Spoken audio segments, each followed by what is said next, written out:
Peace and love, everyone. Peace and love. I wanted to do this video recording and talk about a little bit of the downloads that I received when it comes to the twin flame soulmate connections that a lot of us are waking up to and remembering in the Matrix year, okay? The Matrix year 2022.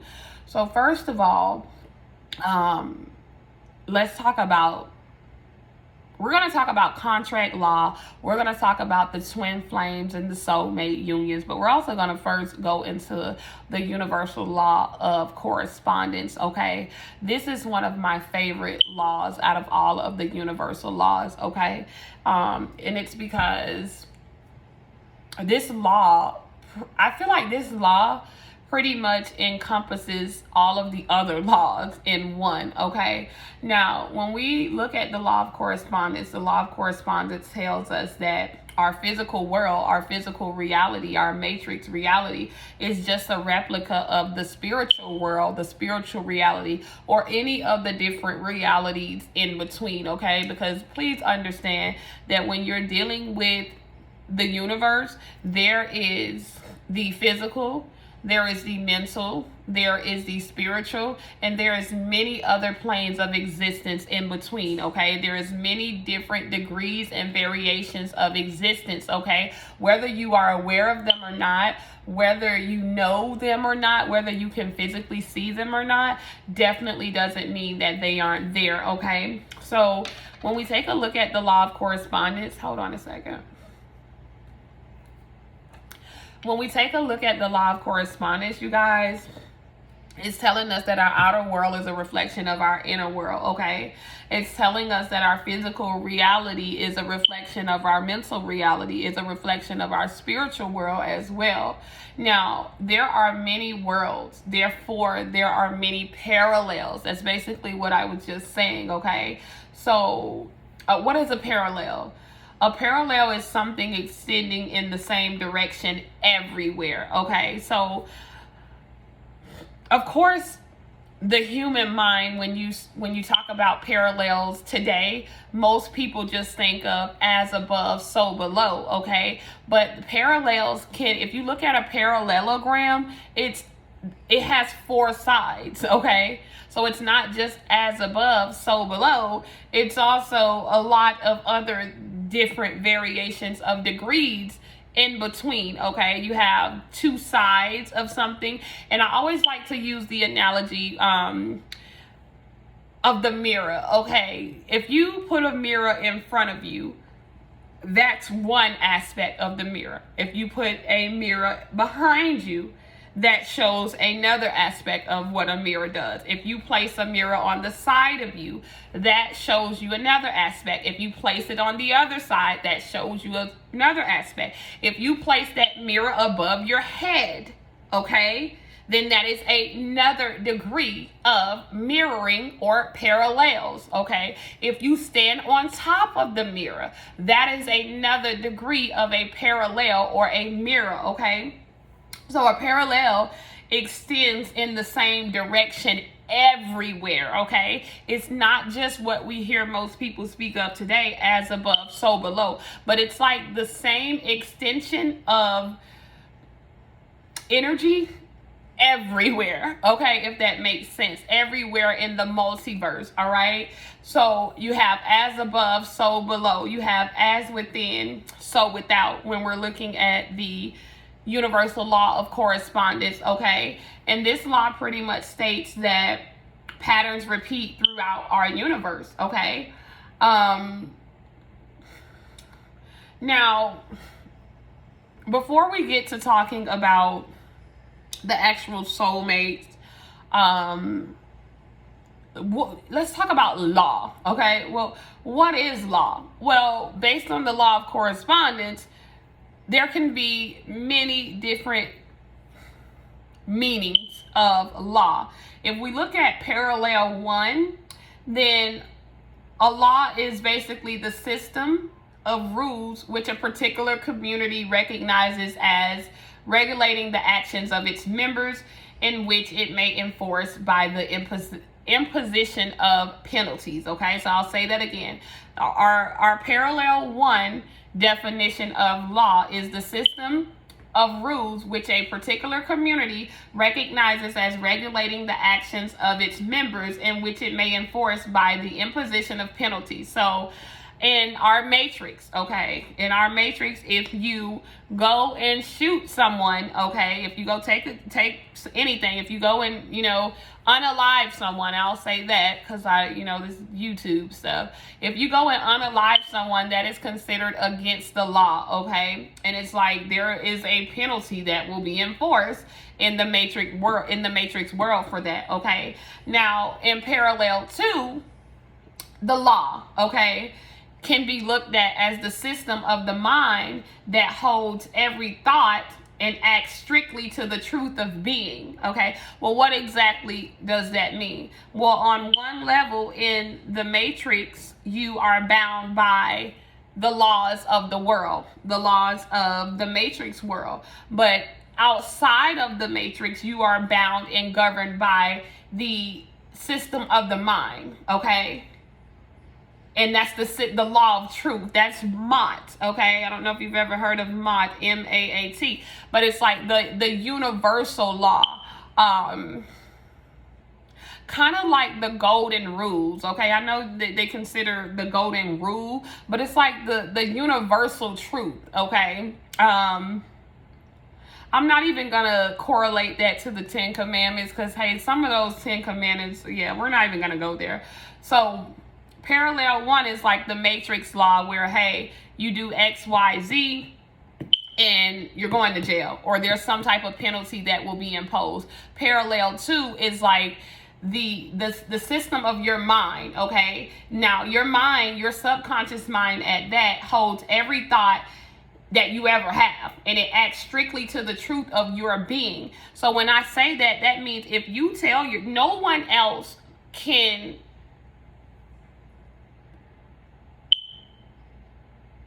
govern the laws within yourself, okay?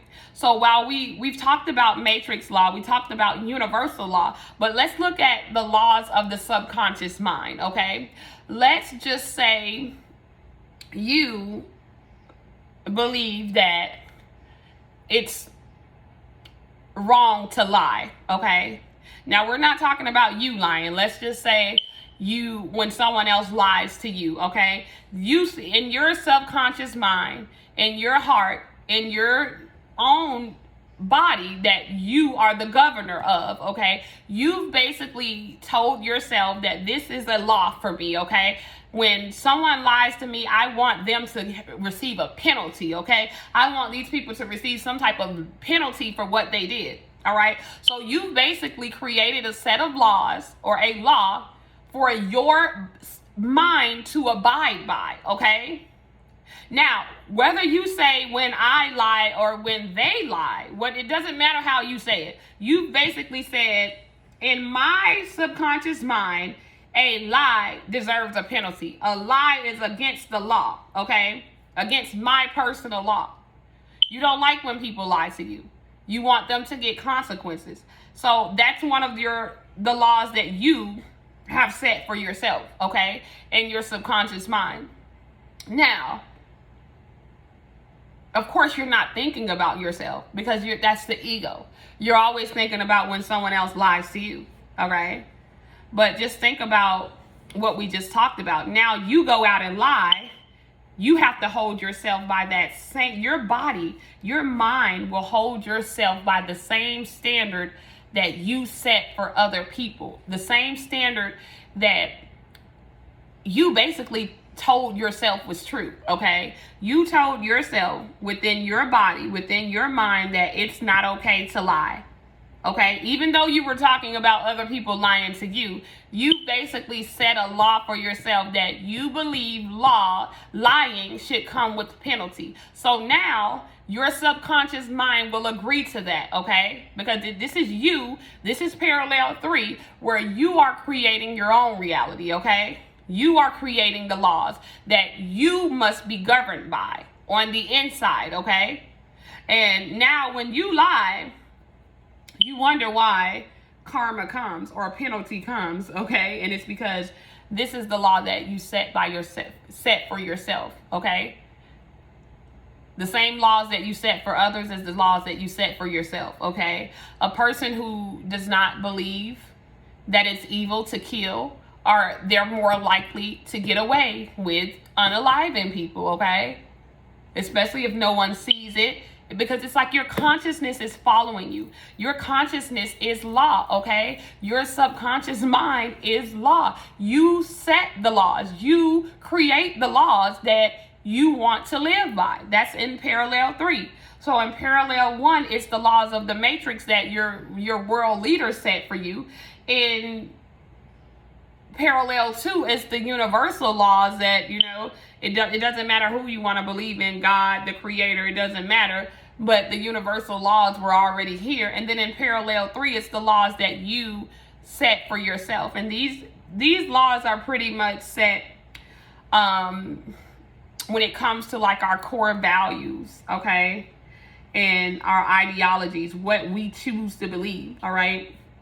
Because in the end, there really is, truth is individual, okay? So it's all about what you choose to believe for yourself, okay, you guys?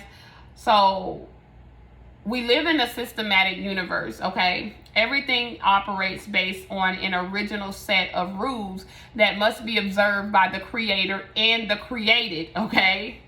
Laws are rules within that system. Rules were the natural order of the system, okay? I'm going to just say that again. We live in a systematic universe. Everything operates based on an original set of rules that must be observed by the creator and the created. So it's like you can't create rules for other people that you don't abide by yourself, okay? It just doesn't work like that because the rules are based on your personal belief systems, okay? Laws are rules within a system, okay? Everything operates based off of a system, okay? Even your body, okay? There's a natural order of things. There's a natural order in the way that things must happen, okay? So it's like these rules where the natural order of the system could not function properly if the rules are not followed, okay? So just imagine like your nervous system, your digestive system, your solar system, the Dewey Decimal system, your subconscious belief system, the judicial system. We are living in a world that is basically ran off of systematic things. Everything has a system. Now just imagine if within your nervous system somebody decides that they don't want one of your, let's just say in your nervous system, one of your cells or decide that they don't want to do their job. They don't want to abide by the law anymore. Just imagine the havoc that would wreak in your body if the system is no longer working together, okay? So again, y'all, this whole world, this whole universe that we live in is a systematic universe, and everything operates based off of an original set of rules, okay? Now, along the way, things are changed, okay? But these rules were set in place because this is where the natural order of a system cannot function properly if rules are not followed, okay? So this is where rules came from. It's like, as above, so below. As within, so without. So just like within, I have a nervous system. I have a digestive system, okay? Now just imagine if one of the workers in my digestive system decides, I don't want to abide by the rules anymore. I don't want to do this, okay? And then that wreaks havoc in my digestive system and I become ill. I become sick, okay? That's how this kind of works. Hopefully you're following me here. Now, let's talk a little bit about contract law, okay? A contract is a written or a spoken agreement that is enforceable by law, okay? Now, we've already discovered that there's many different variations of a law, but the law we're talking about now is kind of like either the matrix law, the universal law, or the laws that you set for yourself, okay? Now, a contract is a written or a spoken agreement that is enforceable by law, okay? All parties must sign and agree for anything to be an actual contract, okay? All parties must sign and agree. So spiritual contracts are not written contracts, okay? They are a part of your soul's pre-incarnational life planning. So it's something that you agreed to on a soul level before you incarnated into the physical matrix world, okay? This is where we're going to go into the twin flame thing and the soulmate thing. Contract law. Spiritual contracts. There are many different spiritual contracts. These contracts are not physical written contracts, okay? These contracts are contracts that you agreed to before you incarnated. Remember, these are soul contracts, okay? What is a soul? Soul is consciousness. Soul is not physical. The soul can only reside in the physical world through the avatar, which is the physical body, okay? Now, your soul's pre-incarnational life planning, which is what you agreed to before this incarnation, is a spiritual contract, okay? Soul contracts are agreements made with other souls before you are born into this matrix world. So your spiritual contracts, okay, are a part of your soul's pre-incarnational planning. Your soul contracts are the agreements that you made with other souls before you were born into the matrix world, okay? These contracts are intended to teach us some type of lesson that we agreed to learn before we came into this life, okay? Now, it could be different for everyone, okay? Now, let's look at law enforcement for a moment, okay? When you look at parallel one, you have a judicial system, okay? You have the police that basically enforces the law, okay? What does the police do? The police drive around and they kind of make sure that people aren't breaking the law. Whether they actually do this or not, this is what they're supposed to be doing, okay? We're not even going to go into that. The police was put in place to kind of drive around and to kind of keep order of the judicial system, okay? Then, let's just say the police find someone not doing what they're supposed to do. Then the police arrest you and they go ahead and take you to jail, or they give you a ticket or whatever, and they say, hey, you have to go before the judge, okay? You go before the judge. Depending on what you did, the judge may sentence you, or if it's to the extent that you may have to go before a jury, okay? Now, in parallel two, the judicial system can be corresponded to your belief system, okay? So your belief system, that's why you hear the word system. Your belief system is basically the corresponding meaning of the judicial system, okay? Now, who's policing the laws that are in your belief system, okay? Who's policing these beliefs? Your memory, okay? Your thoughts, okay, are basically, let me say this in the right way. Your thoughts and your memory are basically the police, okay? Because they remember what you said. It doesn't matter if you forget or not, okay? You said lying was against your personal law. You said this was bad, okay? You weren't talking about you. You were talking about when other people lie to you. But guess what? Your memory is going to remember.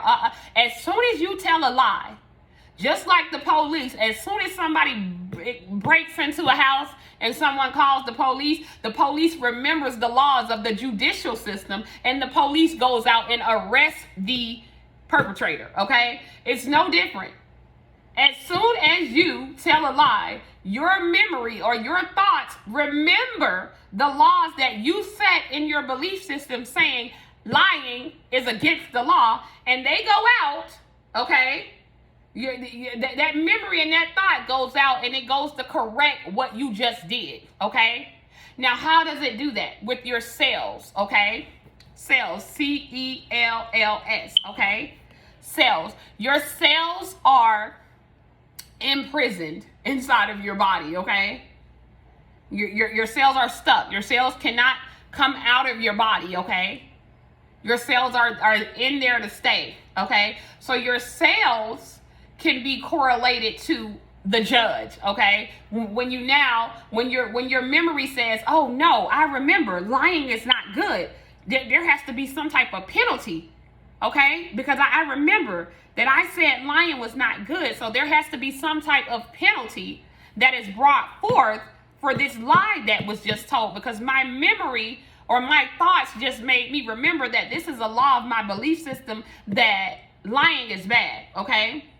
So now your memory has went out and basically you feel guilty, okay? You feel guilty. That's what happens. You, as soon as you lie, if you've already convinced yourself that lying is bad, and that memory says, oh yeah, you're gonna feel guilty. The minute you feel guilty, you've pretty much told your cells, I was in the wrong. You've told the judge, I am admitting guilt, okay? And your cells are going to provide you with a penalty, okay? Your cells are going to provide you with the penalty. Now, what exactly does that mean, okay?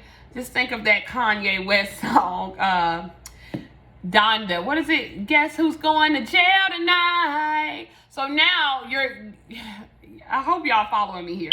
Now, once you start to feel guilt, that's basically the internal meaning of as if you were standing before the judge saying, Your Honor, I'm guilty, okay? You're standing before your cells. You're standing before your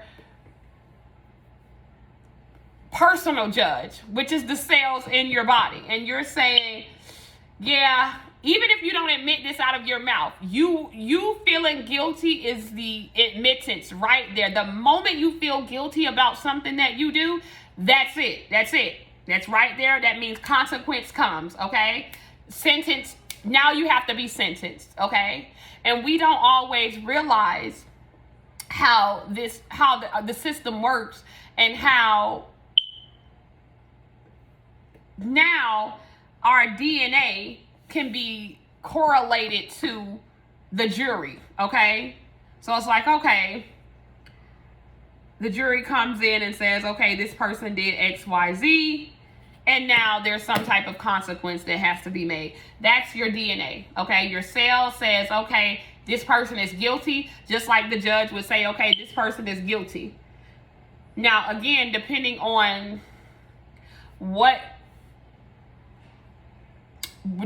the extent of how, like, what the law is that you broke within yourself, it's like the judge, your cells can either sentence you or can take it a step further. The DNA, your ancestors, okay, your lineage, okay, it can go a step further if you're following me. And this is when either you experience some type of sickness, some type of illness, some type of disease, some type of depression, okay? It's all in your cells, okay? So your cells begin to play the role of the judge and the jury, your DNA and your cells, and it's like now your cells are exposing things that were already there, locked away, okay? Sentencing, punishments, okay? You already created a set of laws for yourself. And when you decided not to govern yourself by the same laws that you wanted to govern other people by, you basically unlocked the cell, okay? Just imagine the cell being like a actual cell door, okay? And it's like the prisoners are locked in the cell. The prisoners can be correlated to illness, depression, anything like that. And now your cells are like opening up, okay, I need to provide a consequence for breaking the law, okay? So hopefully you followed me there. I know it's a lot, but hopefully you guys follow what I'm saying here. The enforcers of the law. You have parallel 1, your judicial system. Parallel 2, your judicial system is basically correlated to your belief system, okay? Where the police goes out and polices the neighborhood, your memories and your thought are always in police mode, remembering everything, every rule you set for yourself, whether it was before you got here or after, okay? Your cells are gonna act as the judge, okay? And say, okay, immediately when you feel guilty, that's something that you're feeling on a cellular level, okay? Now, depending on what you did, this could be taken a step further where it's like, yeah, now the consequences have to be brought on, okay? And this is where we will either not feel guilty, but we will either get sick or feel depressed or feel bad about ourselves, or I'm using those examples, y'all, but it's anything that pretty much puts you in a low vibrational state, okay? That is the sentencing, okay? When you're put into a low vibrational state. Now, y'all, if you don't know anything about astrology, I highly suggest that you look into your chart and you look at Saturn. And I'm going to do another separate video one day when I get time on Saturn in Libra, okay? Because Saturn is the law, Libra is the judge, okay? So I feel like it's very important to look into your chart, your natal chart, and look at what house Saturn is in, okay? And look at what sign Saturn is in your chart. Look at what degree Saturn is in your chart. And look at the aspects to Saturn in your chart, okay? So when you're looking in your chart, you want to look at the sign, the house, the degree, and the aspects of Saturn in your chart, okay? When you also want to look at Libra. But Libra is, you want to look at the ruling planet. Libra is ruled by Venus, okay? So Venus is the judge. Believe it or not, people always just want to look at one side of Venus as, oh, love and all of that great stuff. But Venus is also the judge. So you want to look into your chart and you want to do the same thing. You want to see where Venus is located in your chart by house and sign, okay? You want to actually look and see where the Libra zodiac is in your chart by house as well. You also want to see what planets are in Libra in your chart, okay? And then you want to look at what are the aspects to Venus in your chart. All right, so, and like I said, I'll do a separate video on that. And I feel like you guys are going to have to watch this video more than once, okay, in order to have a better understanding. We're going to talk a little bit about these spiritual contracts, okay, and then we're going to go into talking about this little twin flame and soulmate. And I'm going to like timestamp this for those of you who want to skip ahead and go straight to the twin flame soulmate part, okay? But you guys, let's talk about spiritual contract law, okay? Well, what are the elements of a contract, okay? You have an offer. The offer has to be, you have an offer, you have acceptance, you have consideration and intention, you have a mutual agreement, you have legality of the contract, you have contract provisions, and then you have terms and conditions, okay? Those are the elements of a contract: offer, acceptance, consideration and intention, mutual agreements, legality, provisions, and terms and conditions, okay? So let's talk about the different types of contracts. There are implied contracts, okay? Implied contracts are verbal contracts, okay? Everything we speak and say is an implied contract, okay? It doesn't have to be written down at all. When you open up your mouth to talk, when you start speaking, when you're saying what you're going to do, you are entering yourself into an implied contract, okay? This is why you have to be very careful about saying things. It's better to just be quiet sometimes, okay? Because, oh yeah, let's just say your friend calls you up and she invites you somewhere, and it seems simple, I know, and you don't really want to go, but because this is your friend, you agree. You're like, yeah, I'm gonna go. You've just entered yourself into an implied contract, okay? Now, let's just say it gets closer to the time that you're supposed to go, and you're like, yeah, I'm not going. You've just broken a contract, okay? And we all know what happens when you break a contract. Someone can take you to court. They can actually sue you, okay?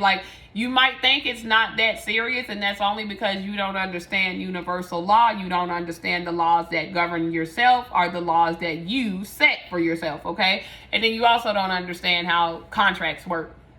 So anytime you speak, anytime you say something that you're going to do, you are entering into an implied contract, okay? Then we have conditional contracts. And these contracts are these conditional contracts are ones where the fulfillment of the contract depends on specific conditions, okay? So it's like, I'll do this if this happens first, okay? That's a conditional contract. It's based on a set of conditions, okay? So sometimes before we incarnate into the matrix world, we sign conditional contracts. Well, it's like, I will do X, Y, and Z if A, B, and C happens first, okay? Then you have joint contracts, okay? Joint contracts involve multiple people, okay? A family contract is an example of a joint contract. Okay, I agree to come and be born into the Pressy family, where so-and-so is going to be my mom, this person is going to be my sister, you know, This is what I agreed to in this lifetime, okay? Then you have option contracts. Option contracts gives the option of entering a different contract later on, okay? Now, these are generally your karmic contracts, okay? These are the karmic contracts. These are not your soulmate twin flame contracts. These are the karmic contracts where it's like, once you complete this, boom, you can move on, okay? These are option contracts. You have non-disclosure agreement contracts. These are the contracts that call for confidentiality, okay? Where you're not supposed to be opening your mouth and speaking on these things or talking about these things to other people, okay? It's like the NDA. You were given a certain mission to come into this world with, and you probably don't even remember because, you know, humans run their mouth. Humans talk too much, okay? So it's like, if you remember first off every, you know, a NDA, and then you go and tell someone about that NDA, you've broken that contract, okay? So non-disclosure agreement contracts are contracts that call for confidentiality. Then you have the, and this word is always so hard for me to say, indemnity.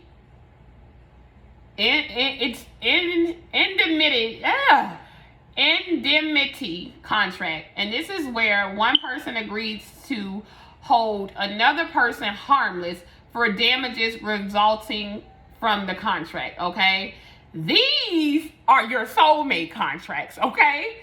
This is why y'all don't be understanding these soulmate contracts, okay? You agreed, okay? You agreed. When you sign up for a soulmate twin flame contract, you knew this person was going to hurt you. But then you get here in this physical world and this person hurt you and you go to, you want all kind of hell and karma to come to this person. But this is, and I'm gonna just spell the word because like I said, I have a hard time saying this. It's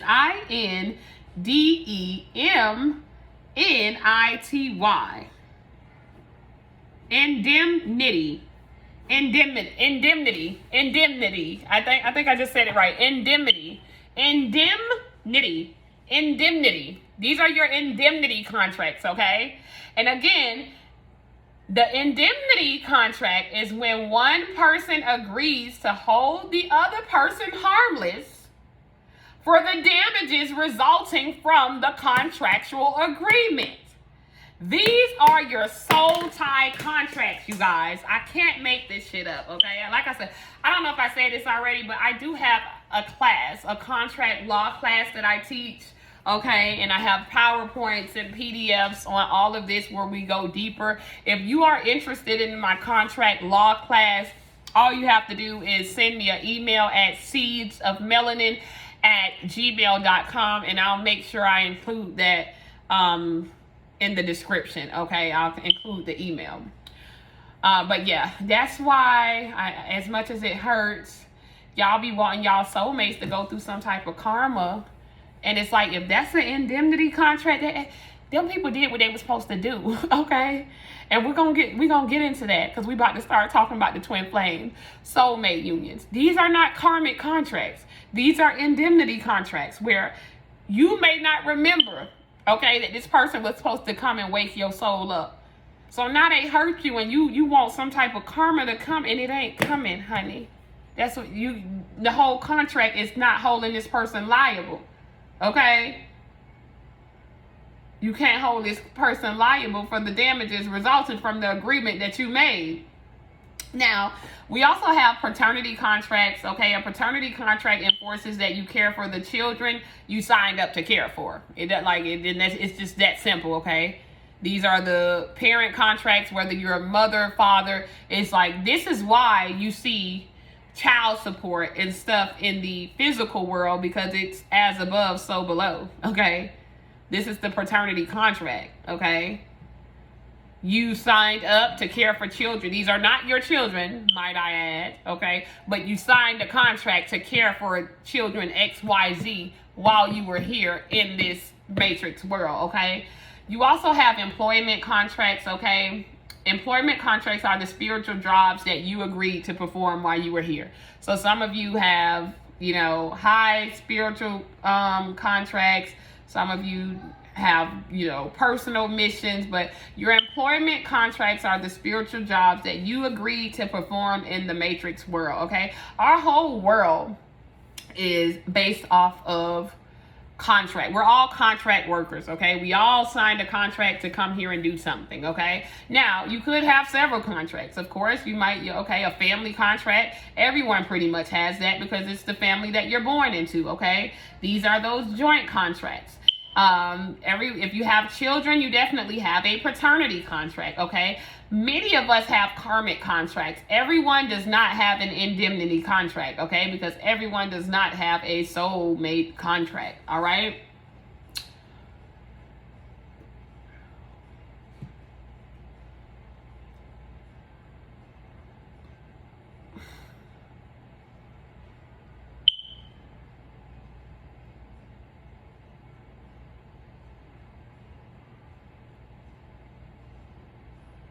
All right, so we're at 3702. Let's start talking about this twin flame soulmate. These are the indemnity contracts, okay?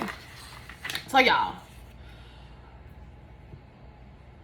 karmic contracts are the option contracts, okay? It's like, okay, once you complete what you're supposed to do, then you go on about your business. So what is a karmic contract? Someone let's just say in your last life, you agreed to come into this life and have a child with John, okay? And you and John are together. You're not happy. You guys are karmic partners, okay? But you owe John for whatever reason. You owe John, or John owes you. Doesn't matter who owes who. You signed the contract, because remember, in order for it to be a contract, both parties have to agree. So you agreed to sign this contract with John before you even came, and you're like, okay, John, we're gonna come, we're gonna have a child together for whatever reason. We're not gonna go into that because I'm gonna try to make this video less than an hour. So you get here, you meet John. You don't understand why you and John can't get along. You don't understand. You try to break free of John. You don't understand. You and John go back and forth. But for whatever reason, you can't break free. But you agreed, you don't remember, you agreed that you would come here and let's just say you would have 3 kids with John, okay? You cannot get out of this contract, okay? This karmic contract until you fulfill what you said. You said you'd come here and you'd have 3 kids with John, because who knows? Maybe you and John's DNA coming together is going to do something in the future for the world. Because remember, all of these contracts are pretty much on a larger scale. It's about the collective world, the collective consciousness, and what we're here to do for the collective, okay? So who knows the children that are going to come forth from this contract? Who knows what they're here to do? But you can't get along with John for whatever reason. And let's just say you've had 1 child and you try to leave, but you can't leave. Let's just say your finances are keeping you stuck, okay? You can't leave. Maybe John makes all the money and you can't find a job. So even though you don't love John, This is your karma. You've fallen out of love with John. Okay, whatever attracted you to John is over. Okay, because remember, in order for a contract to be fulfilled between two people, there has to be a certain level of attraction. So that's why initially you thought John may have been the one, okay? Even though John ended up being a karmic contract, you didn't know that at first. You thought, oh, John's so cute, John's so adorable, John has money, and you came over and you were attracted to John because you needed an initial attraction, okay, in order for this contract to be fulfilled. Now, you've had one child with John, and you guys have been together for 2 years, and you're not happy. You want out, okay? It's time to go. But you find that you can't find a job. You can't be sufficient on your own. Boom. That should let you know right there. You're being blocked. Why are you being blocked? Because you have not fulfilled the contract. You signed up to have 3 kids with John. So it doesn't matter if it takes you 15 years, okay, to have those 3 kids. That contract cannot be completed until you fulfill what you said, okay? So let's just say 15 years go out, you finally, at the 14-year mark, you finally have that 3rd child. You and John have never got along. The whole 14 years y'all were together. Yes, y'all had 3 children, but y'all it just wasn't, okay? We'll just leave it at that. It just wasn't. Then you have the 3 kids and boom, voila. All of a sudden, all doors open up, okay? All kind of opportunities open up for you, and you're able to break free from this contract. That is a karmic contract, okay? And it doesn't have to be children. Let's just say, in a past life, Darren stole, he's a con, okay? Let's just say Darren in his past life, he was a con artist.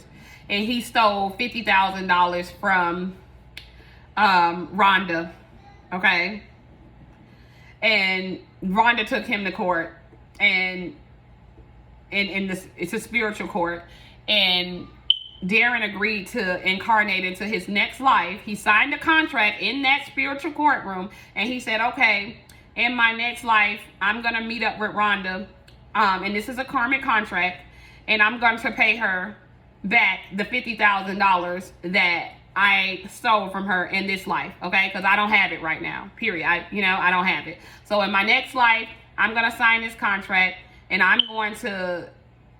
this contract states that I'm going to pay Rhonda back her $50,000, okay? That I'm going to marry Rhonda, and I'm going to merge my finances with Rhonda, okay? And I owe Rhonda $50,000. Now, let's just say Darren incarnates in this world. Darren meets Rhonda. There's the initial attraction, right? Because in order for a contract to be fulfilled, you need the initial attraction. So Darren comes into this world. He meets Rhonda. Oh, Rhonda's nice body. Hey, let me go talk to her. Darren activates this contract, okay? Now, Darren realizes, oh, Rhonda gets on my nerves. We don't get along. I'm gonna leave Rhonda, okay? Darren, no you're not, okay? Because guess why? Darren cannot get away from this relationship with Rhonda until he pays Rhonda what he owes Rhonda, okay? So let's just say a year goes by. Darren is completely miserable. Rhonda also doesn't understand. Rhonda doesn't really like Darren either. But she doesn't understand why she can't let Darren go. Why she won't push him away. Okay, because remember, they both signed this contract. Okay, so let's just say Darren goes to work. Darren's making $400 a week. Okay, and it's been a year. And Rhonda is very dominant. Okay, and Darren's in this household, and he's being forced to basically be the man of the house, okay? Now, Darren's not where he wants to be, but it doesn't matter, okay? Whether he's happy or not, Darren owes Rhonda $50,000, okay? Darren's making about $1,600 a month, okay? And it's all going to the household. It's all going to Rhonda. Let's just say Darren doesn't have any kids with Rhonda, any of that. He's just there, okay? Playing this role as the caretaker. because that's what he signed up for. He owes her. He stole from her in the last life, okay? So, again, neither Rhonda or Darren are happy. But Darren tries to leave, but he can't leave. All of his finances are tied to Rhonda. His car is tied to Rhonda. Everything he has is tied to Rhonda. If Darren leaves, he's going to be brought right on back. Little does he know. If Rhonda decides, I don't want this, she's not going to be able to let go of this either for whatever reason. Like I say, now they have joint finances, okay? So it's kind of like that thing where it's like it's cheaper to keep her, okay? Because everything is joint now. Where's the calculator?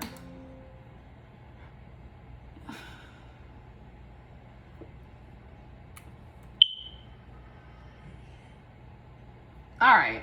So Darren works and he gets $1,600 a month. And let's just say Darren, all of his full check just goes into the household. Okay, that's just how it goes. He gets $1,600 a month. There's 12 months in a year. He's paying out $19,200 a month. Okay, that's it. That's nothing compared to the $50,000 that he owes. Okay, so Darren finds himself stuck in this karmic relationship with Rhonda, even though Darren and Rhonda, neither one of them are happy. Okay, it's gonna take Darren about 2.5 years to pay Rhonda back, and that's giving that he's actually giving Rhonda the whole $1,600, okay? Now, maybe it's not money. Maybe it's something else, okay? Maybe in the last life, Darren and Rhonda had children, and Darren ran out, and he abandoned his kids, okay?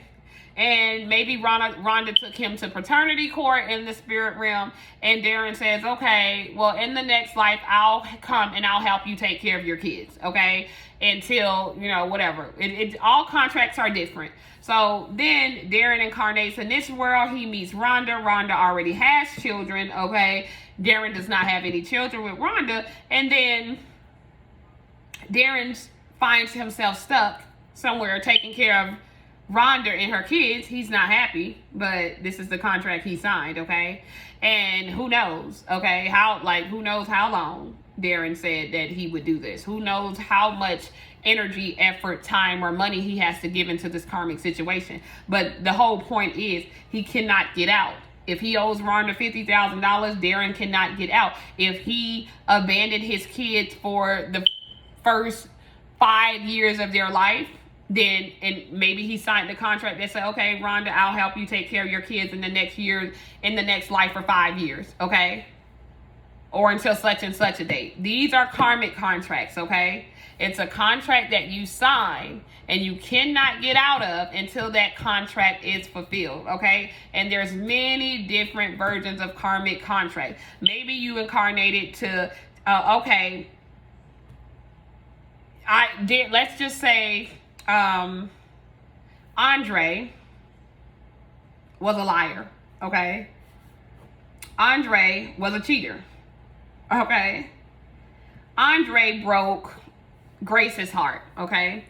So Grace takes Andre to spiritual court. Andre says, okay, in our next life, we're gonna sign a contract. I'm gonna marry you. You're gonna lie to me. You're gonna cheat on me. You're gonna break my heart. And I'm going to be forced to experience everything that you had to experience. And then I'll be set free from my contract. Okay, hopefully that makes sense, you guys. Now, let's talk about that's the karmic contracts, okay? So, when you're getting caught up in this whole, oh my God, why is my soulmate with someone else? Hey, they obviously owe that person something, or that person owes them something, okay? It just is what it is. Now, when it comes to your soulmate twin flame contracts, okay? Remember what we spoke about earlier. A soul is consciousness, okay? So you and your twin flame or soulmate, you guys share one soul, all right? You share one soul, you share one consciousness, okay? Now, the way this was given to me is this happens in like a holy trinity type, okay? When a soul is born, okay, it's before, okay, holy trinity means 1, 2, 3. So when your soul is born, it is born as either a masculine or a feminine in the first life, okay? Because souls are created as well. Now, I can tell you right now, there are no new souls being created. All of the souls that are here are the same old souls that are just reincarnating and reincarnating and reincarnating, okay? This is the way it was given to me. So, the first life of the soul, the soul comes and it's either masculine or feminine. Then the soul incarnates again as the opposite. So if in the first life the soul was masculine, then the next life the soul incarnates as feminine. Okay? And we're talking about on a soul level. We're not talking about the 3D, okay? Because remember that the 3D is the third life, okay? So the first life is, how do I explain this? Universal, the universal soul, okay? The second life is the spiritual soul. And the third life is when the soul actually incarnates in the 3D. Now, when the soul incarnates in the 3D, remember, this is only one soul. But because you are coming into the 3D, which is the laws of duality, the soul has to have a yin and a yang, okay? It needs a masculine and a feminine, okay? So this is where the twin flame comes from, okay? Once that soul is mature enough, it has gone through the universal upgrade. It has gone through the spiritual upgrade. Now it comes into the 3D, okay, as two people, okay, because this is a world of duality. So that soul went from being one soul to, that soul went from being one and then now being split into two in the 3D world. One masculine, one feminine, okay? That's just how it is. So you and your twin flame, you and your soulmate sign up for a indemnity contract, okay? That's what we just talked about, all right? Now, this is really just a contract with yourself. So this is kind of why it's like you can't hold, it's really weird, but it's like, this is why it's an indemnity contract, because you agree to not hold yourself liable because your soul, your twin flame or your soulmate is you, okay? Remember, you guys are the same soul. The only reason you are seeing separation is because of the 3D. And remember, separation is the illusion. It's the illusion of separation, but you're really on a remember, the body is not real, okay? So on a conscious level, you're one, that's it. But because you had to come into the physical world and have a physical experience, you had to break that soul apart into two, okay? Now,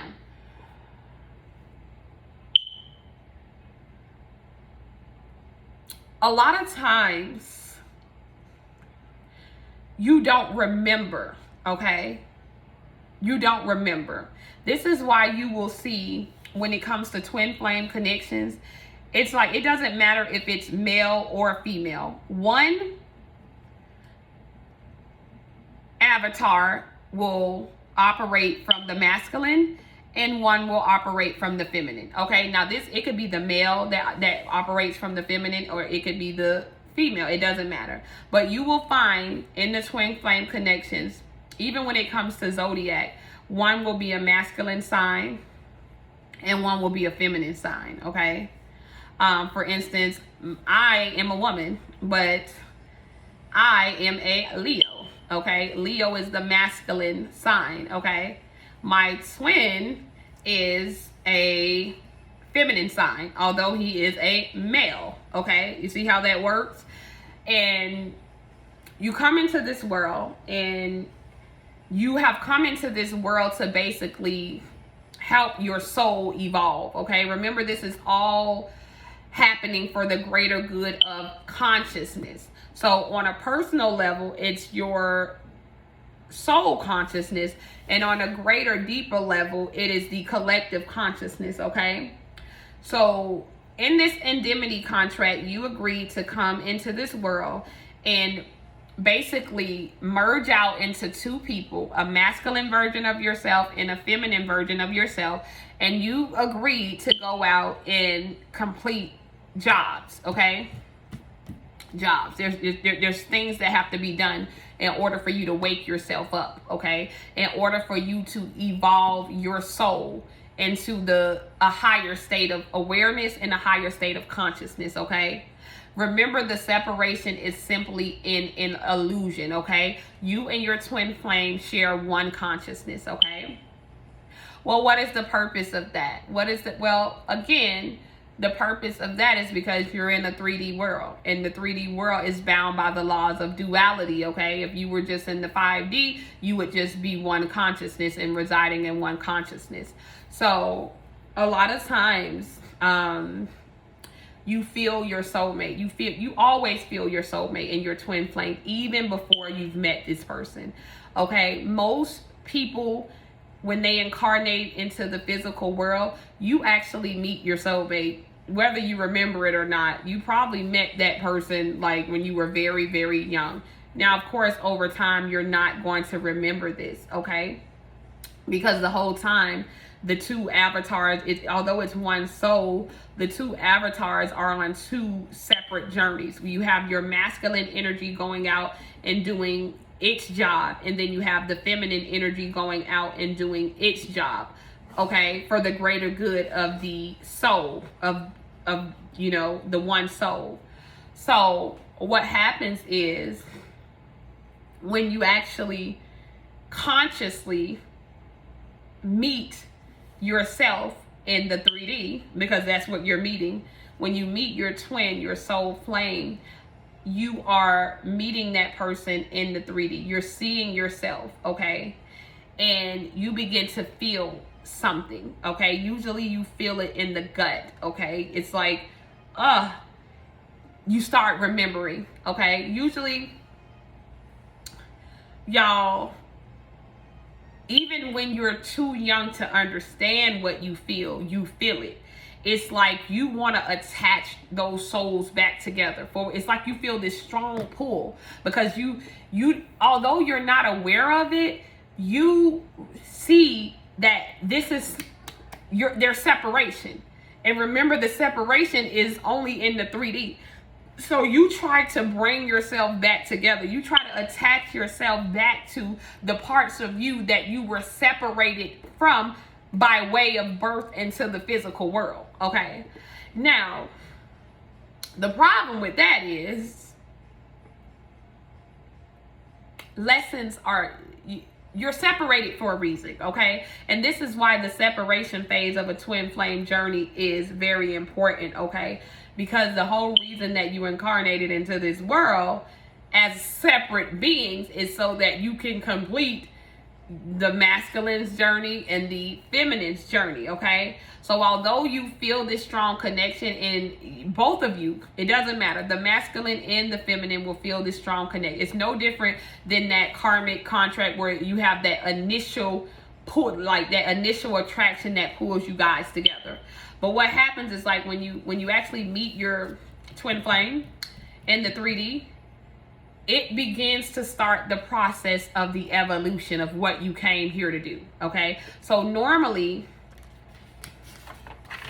it's like when you incarnate from the soul, it's like your fall from grace, okay? So when you and your twin are here in the 3D, you're both operating from your lower selves, okay? Let's just get that out there. You're operating from your lower selves. I don't care if you think that your twin is horrible and you're not. That's just a lie. You are the same person, okay? So it's like when you come into the 3D, you've already it's like your consciousness level has already failed, Okay, that's everyone. That's everyone. Every soul that it's like you fall from heaven, you fall from grace, you come into the 3D world, and then you have to basically work through your karma, work through whatever you're here to do, and basically rise again. Okay, it's like just think of Jacob's ladder. Okay, the constant rise and fall. Okay, Jacob's ladder. So you were already fell into your lower nature by even being born in the 3D, okay? So that just means that there's work to do, okay? So when you actually see your twin flame in the flesh and you recognize yourself, it activates, okay, the contract, all right? Especially when you engage in unprotected sex with now, not that you're not gonna feel anything, or that the contract's not going to be activated when you have protected sex, but when you have unprotected sex with your twin, that you're going to feel everything, okay? I have heard of people like vomiting afterwards, feeling very sick afterwards. It's like after you get a glimpse or after you even touch that person, okay? It begins to activate all of the work that needs to be done, okay? So typically you meet your twin flame in the 3D, you see this person, there's this initial attraction, this initial pull, and it's like, oh my God, I recognize this person. And you recognize this person because you recognize yourself, okay? And you recognize yourself in the opposite form though, okay? So if you're a male, you recognize yourself in the female form, which is your twin flame, and vice versa, okay? And that's that initial pull. You feel so attracted to that person. You feel so attracted to yourself. It's like, I must have this person. We must come together, okay? I must put us back together because we fell apart, okay? Yeah, Humpty Dumpty, okay? You know how Humpty Dumpty sat on the wall and then he like fell apart and they tried to put them back together. It's like, that's your whole job, is to come back together, put yourselves back together. But it's a process, okay? It's not just like this is happening and it's happening easy. In order for you to come back together, there is lessons that first need to be learned. And when you meet that person, these lessons begin to get activated, okay? And usually you feel it, okay? Now, you've heard of the runner and the chaser, okay? And it could go either way, all right? How am I going to say this? You initially meet the twin flame. You feel that initial pull. You recognize the opposite, like yourself in the opposite version or in the opposite flesh, okay? You feel that strong pull, but then something pulls you guys back apart, okay? And it's because the ultimate goal is to come together in union and bring everything together, but not before the lessons are learned, okay? What is the greatest lesson of the twin flame journey? It's unconditional love, okay? Ego serves no place. Ego serves no place when it comes to your twin flame journey, because what do you hear people say all the time? The highest form of love is self-love, okay? Self-love. That's unconditional love. That's twin flame love, okay? So you meet this person, you feel this pull, but then something pulls you guys apart. Usually it's the intensity of the connection, okay? Now, usually no twin flame journey is just alike, okay? Everyone is different and it has its own set of laws that they must abide by. But it's usually the intensity of the connection that creates a runner and a chaser. You meet each other, you feel this strong pull to each other. One person wants to attach themselves to that forever, and the other person is like, nah, this must be somebody must have put a spell on me, or this must be some witchcraft or something, because I've never felt anything like this. What is that? And then it creates this runner chaser aspect here, okay? So because you have one soul operating from two energies, okay, that it has to be that way, okay? Both, you can't run after a runner, okay? I mean, like, the runner can't run after himself, if that makes sense. The chaser can't chase after himself. And on a soul level, yes, it can happen. But in the 3D level, remember, that's the separation. So one person has to be the runner. One person has to be the chaser, okay? And again, it's the intensity of the connection that basically brings all of this about, okay? Because it's like you begin to feel these very intense feelings, okay? And one person wants to attach themselves to that. And we all know that attachment leads to suffering, okay? So the chaser who wants to attach is going to suffer, okay? Now, we all know that running away doesn't help either, okay? It doesn't help either. So you're going to have one person that tries to attach themselves, that's the chaser, and then you have one person that tries to run away because this is scary. This is like, yeah, I don't know what this is, okay? But the reason that all of this is happening is to teach you guys a bigger lesson on the soul level, okay? While your feminine energy is needing to learn the art of detachment. So usually it's the feminine energy that is the chaser, okay? Because the lessons that you're needing to learn in this lifetime is detachment.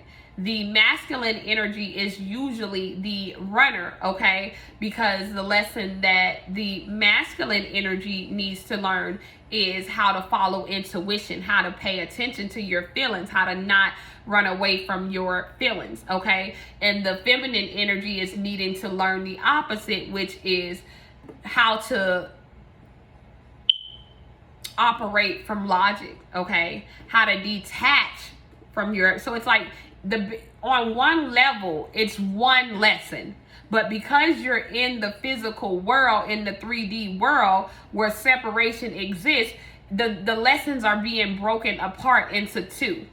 So although you're both on the same path, needing to learn one lesson, the lesson is being broken apart into different parts, okay? So it's like your job, you have one job as the feminine or the masculine, and then your counterpart has the other job, okay? Now, a lot of times in these twin flame soulmate connections, you guys, you will see that you begin to dream about your person. Even in separation has to happen because you're in the 3D, okay? It's just, it is what it is.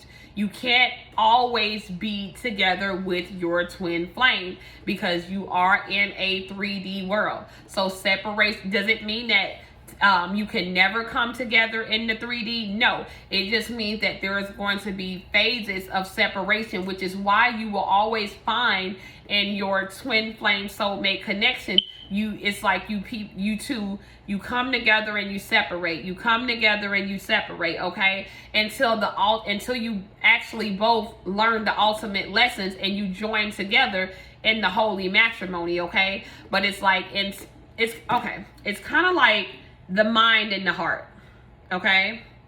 One person is the heart and one is the mind. And it's just like in your body, okay? How your mind wants one thing and your heart wants another, okay? And in order for you to come together into that marriage of the two, the mind and the heart, you actually have to do a lot of work. You have to change your belief systems. You have to be strong. You have to have faith, okay?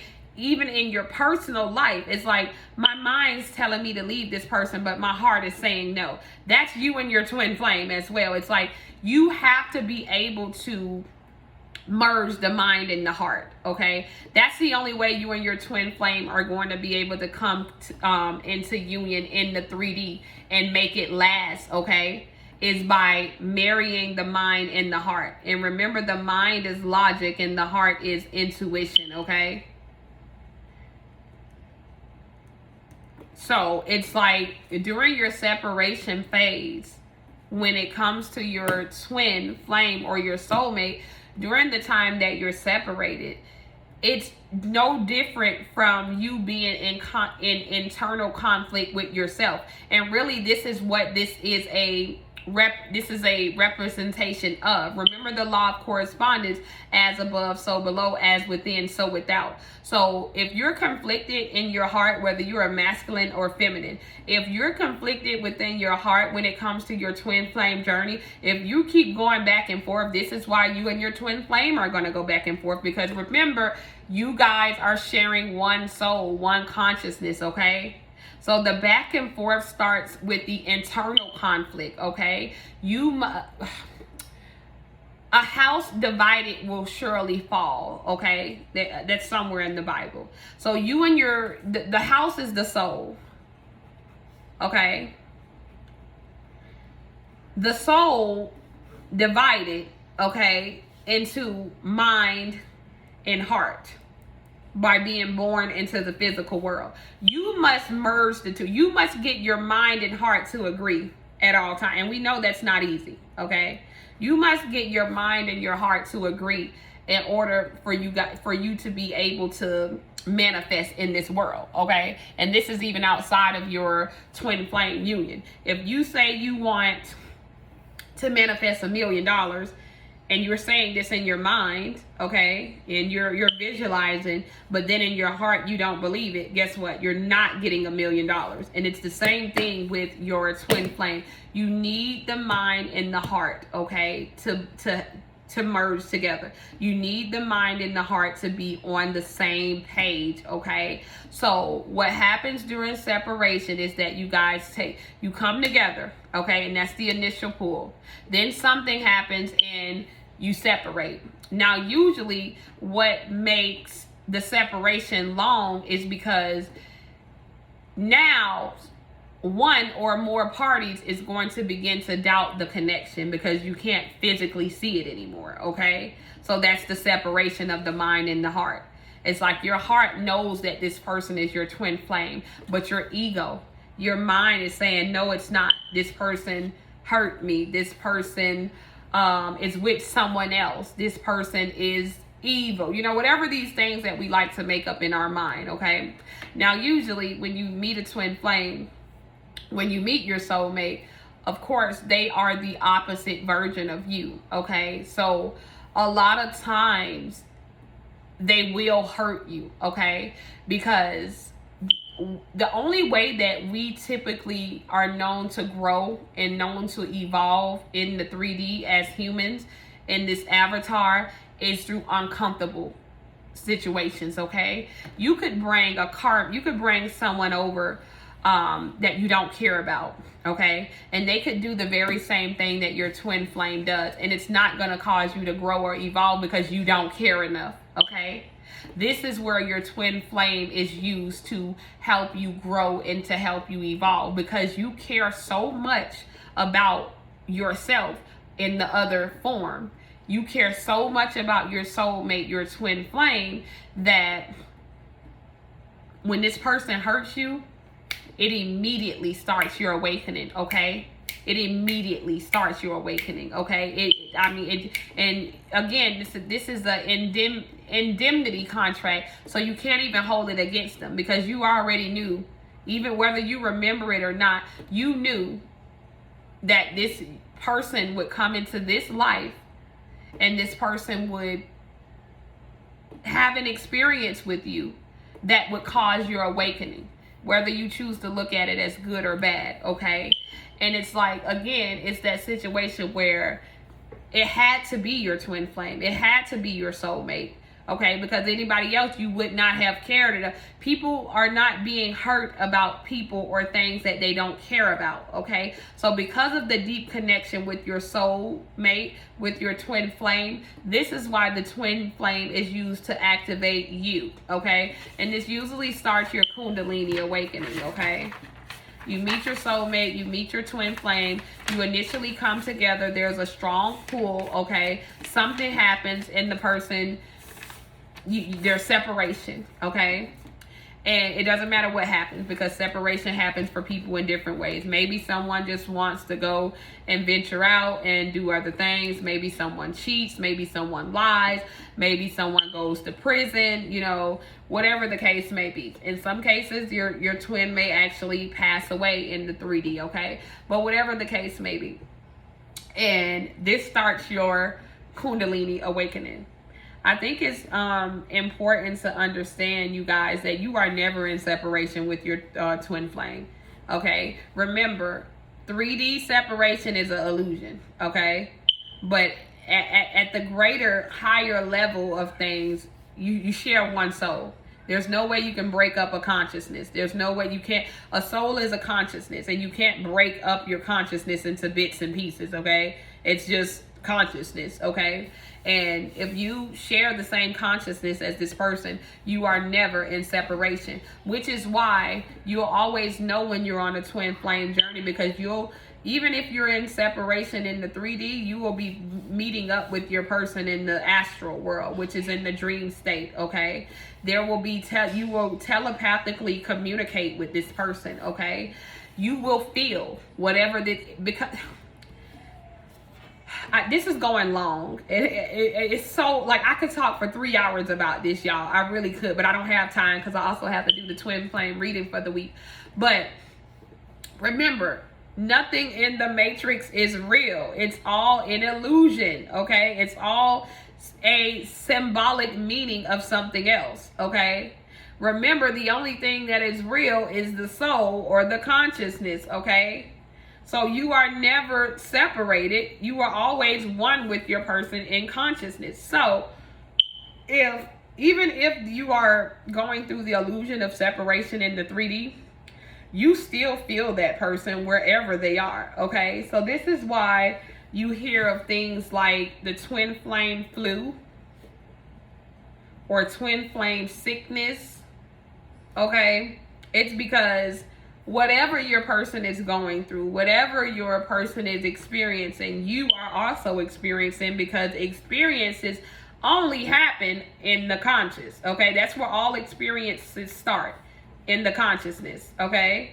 It's only projected out into the physical because we are in a matrix world where you need a physical representation of what's happening in your conscious in order for you to understand it, okay? Hopefully I'm making sense here.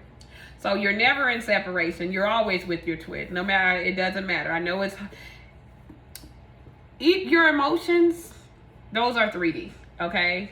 I know you don't want to hear that, but those aren't even real. It's like you just miss the body, but there's no way you can miss their consciousness because you are their consciousness, okay?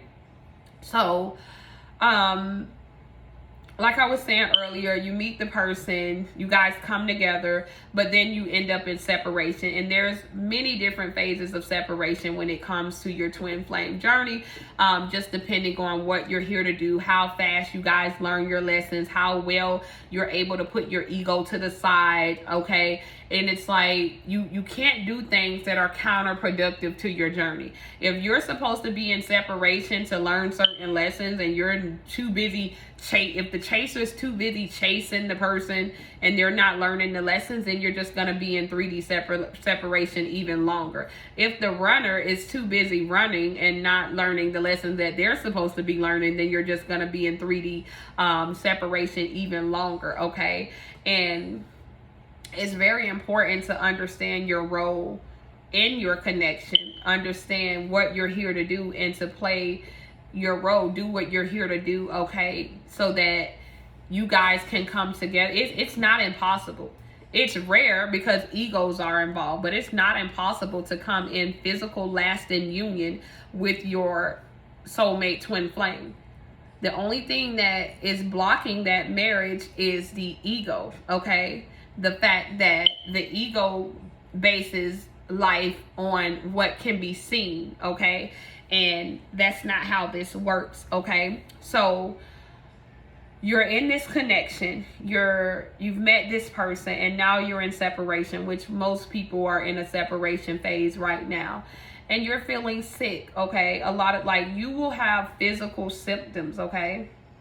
You will feel when your person engages in sexual activity with other people, and you will feel it in the gut, okay?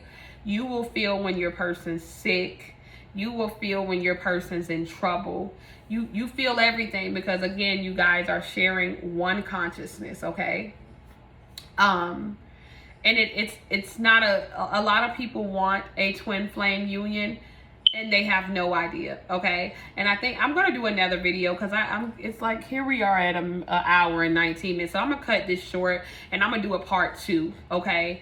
But everybody does not have a twin flame journey, okay? Let's just say that everybody is not here on a indemnity contract with a twin flame, okay? That's not what this is. Now, those who are, it sounds good, okay? It sounds like, oh yes, I want a soulmate. But yeah, for those of you who are actually on a soulmate journey, you're like, yeah, I want to give this up, okay? But you notice that even when you try to, you can't, okay?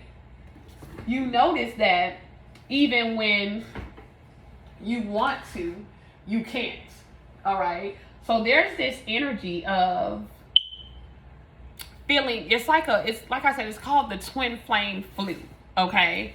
So typically when you are in separation, you are feeling it very heavy. Now, the more you rise in consciousness, the more you wake up to what you're supposed to do, the more you do the work, the symptoms are lessened, okay? But they don't typically go away. I'm just gonna be honest, until you come back in union with your soul, okay? The other half of your soul. Because just imagine what that's like if you have a soul that's tied together and it's two people going in opposite directions and stretching and stretching and stretching and stretching and stretching and stressing. And just imagine if you stretch a rubber band that cannot pop. There is no possible way.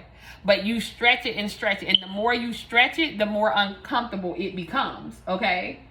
But it's like it's never gonna pop. You can never break the chain with your twin flame, but it can become so uncomfortable because you guys are going off in two different directions and going further and further apart that you begin to feel physical sickness, okay? And this is what a lot of people are experiencing right now. The year 2022 is the year of the twin flames, okay? The age of Aquarius, which is the age that we have either recently entered or we are entering. And I say it that way because no one truly knows the date. No one knows the time or the hour that we enter into the new age. But we do know that we're going into the age of Aquarius. And the age of Aquarius is the age of the twin flame unions, okay? It's what we've been waiting for years, okay? Years and many lives. And when I say that, remember in the beginning how I talked about the first life, the second life, and now the third life? A lot of you are in your third incarnation, okay? You are in your third incarnation with your twin, and you have been waiting for this for 3 lives to finally be able to come into union with your twin flame, okay? Now remember, time doesn't exist, so we're not even going to go to talk about that. We're just talking about incarnations because time is an illusion in itself. But it becomes very uncomfortable, you guys, to the point where you begin to feel physically sick without your person, because it's like the other part of me has gone too far, okay? And that's why you have the chaser wanting to pull that person back in. Now, the runner typically is the last one to become aware of this whole union. Now, while the runner feels the same thing you feel as the chaser, the runner has not yet connected the dots to understand why they feel this way, okay? Or the runner's ego is just so big, like I said, the ego is just so big that they're basing things off of what they can see, and they're not following the intuition. They're not following the heart, okay?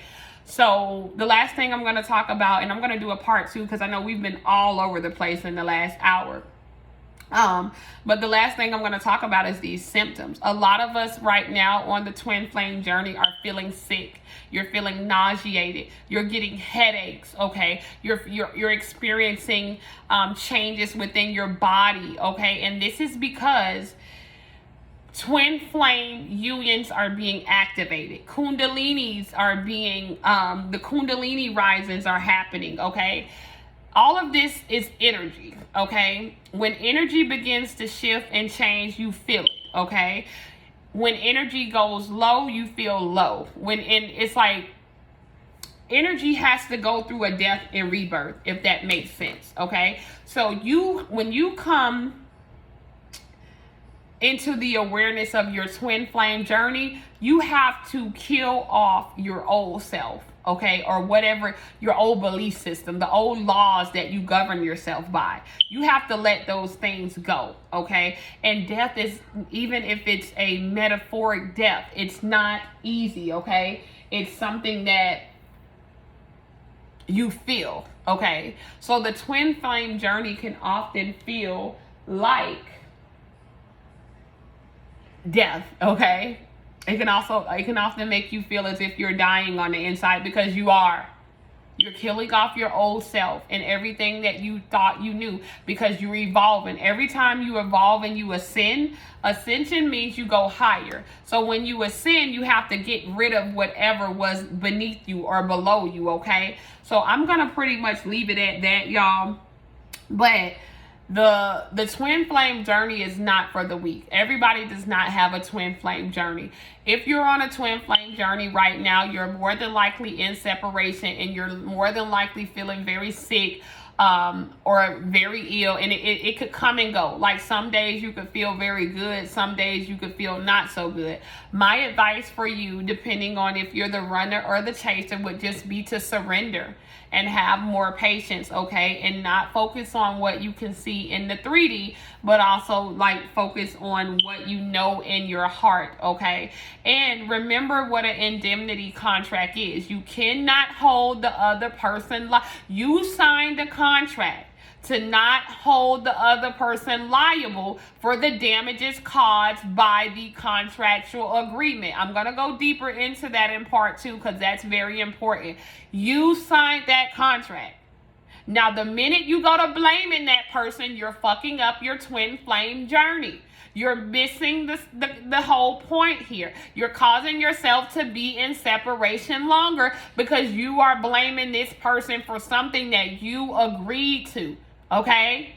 That is an indemnity contract. That is the difference between a karmic contract and a indemnity contract. That is the difference between an optional contract and an indemnity contract. Your options contract is a karmic contract, where it's like, once these things are fulfilled, you are free to go. I don't care, blah, blah, blah, blah, blah. Your indemnity contract are your soulmate contracts, where you signed that contract before you got here and said, I agree to go through an ascension with this person. This person is the other version of myself, and I will not hold them accountable, okay? The minute you start to try to, point the blame and make this person accountable for what you agreed to, that's when the law that we talked about earlier, okay? You lied, okay? You may not remember, but remember, your subconscious mind remembers. And those memories start to come and say, oh, wait, you said that you, in this contract that you signed, you said you were going to come here and you were going to work with this person. This was going to be your soulmate twin flame. And you agreed that you would not hold it against them for the pain that they caused you, because this is a part of the contract to help you grow. But yet you get here and you forgot that. And you start to try to point the blame on this person and try to, hold them accountable for what you perceive as hurting you or breaking your heart or lying to you or cheating on you and all of these other 3D things that are pretty much meaningless when it comes to your soulmate journey. You have to learn to put your ego to the side, okay? If you don't take anything else from this, if you're on a twin flame journey, I want you to definitely take the fact that you signed the indemnity contract, okay? And you are probably the reason why your connection has not come back into union yet, because you are trying to, what did we talk about earlier? You are trying to crucify your twin flame, okay? Or you want some type of harm or damage to come to your twin flame when you agreed in your contract that no harm would be done to this person, okay? For the result of whatever happens based on the contract that you signed. You agreed to that, but you came here and you forgot. And now you're over here trying to get the person like, I'm going to just leave it at that, because the amount of things that people do to get revenge is absurd, okay? And I've been there. I know when you've been hurt and you feel like justice has not been served in your favor, it's like, oh my God, I want my revenge. I want my lick back. But remember, you signed if you're on the twin flame journey, you did sign the indemnity contract before you got here. And you said, I will not hold this person liable for the damages that are a result of this soulmate contract, and vice versa. They signed it too, okay? But now you guys are at war because of what you agreed to come here and do. Now you're both, have y'all seen Mr. and Mrs. Smith? Okay, I'm gonna leave it at that. I want y'all to go watch Mr. and Mrs. Smith with Angelina Jolie and Brad Smith.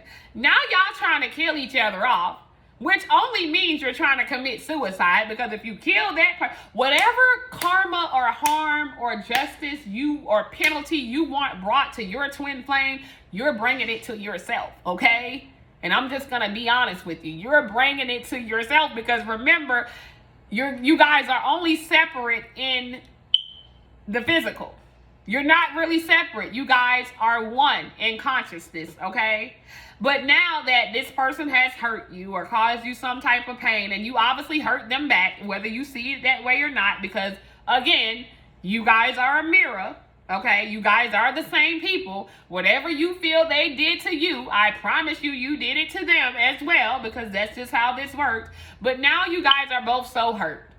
Now you're both so blaming each other. You forgot the contract that you signed where you said you wouldn't point the blame. And then you wonder why you're both right now are receiving the greatest karma of all, which is the pain of separation. Okay, that's the worst karma of all.